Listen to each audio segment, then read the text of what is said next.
কুড়িগ্রামের সীমান্তে আবারও অবৈধভাবে পুশিনের চেষ্টা করেছে ভারতীয় সীমান্তরক্ষী বাহিনী বিএসএফ। মঙ্গলবার 27 মে ভোরে কুড়িগ্রামের জাদুচর ইউনিয়নের 170 নম্বর সীমান্ত পিলারের কাছে নো ম্যানসল্যান্ড এলাকায় এই ঘটনাটি ঘটে।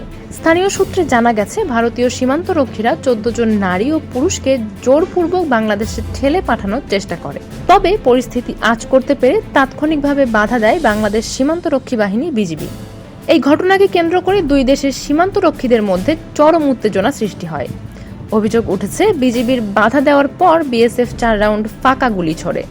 যদিও বিজিবি গুলি ছোড়ার বিষয়টি অস্বীকার করেছে, তবুও স্থানীয়রা স্পষ্টভাবে গুলির শব্দ শুনতে পাওয়ার কথা জানিয়েছেন।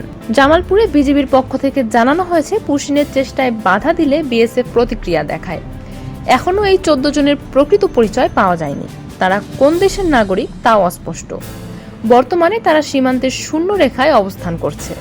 ঘটনাস্থলে পৌঁছেছেন বিজিবির ঊর্ধ্বতন কর্মকর্তারাও।